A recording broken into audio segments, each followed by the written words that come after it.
The Nemean Lions, High Gothic, Leones Nemeas, are a loyalist successor chapter of the Stoic Imperial Fists, raised during the 23rd Centenal, founding in the early years of the 38th millennium.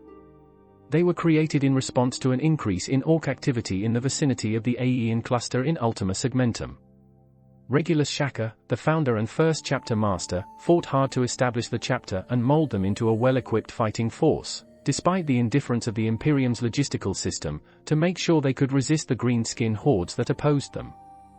A chapter born from a desire to prove the worth of the warriors of Kaelus, the Nemean Lions are a young but proud chapter that does not shy away from a challenge and is always ready to answer the Imperium's call.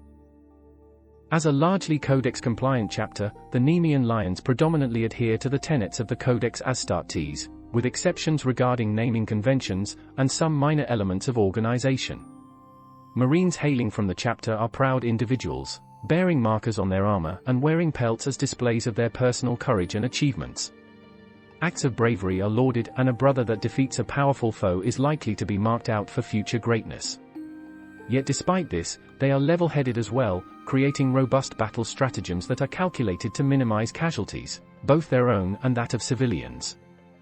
While their affinity for the mortal peoples of the Imperium is a point of pride for the chapter, in marked contrast to many of their more uncaring brethren, they do not place the lives of these mortals above their own and will, reluctantly, sacrifice them for the greater good of humanity if needed.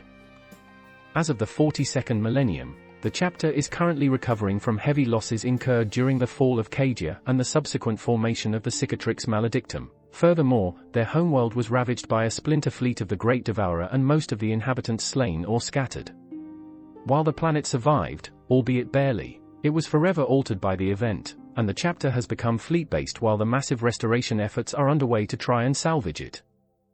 The arrival of Primaries reinforcements has filled most of the gaps left by the fallen Astartes within the chapter's ranks, albeit at a cost to the internal homogeneity of the chapter. Rumors of bitter debate amongst the firstborn and even hushed whispers of a schism are furiously denied by the chapter, which insists that they are united in their acceptance of the Emperor's gift.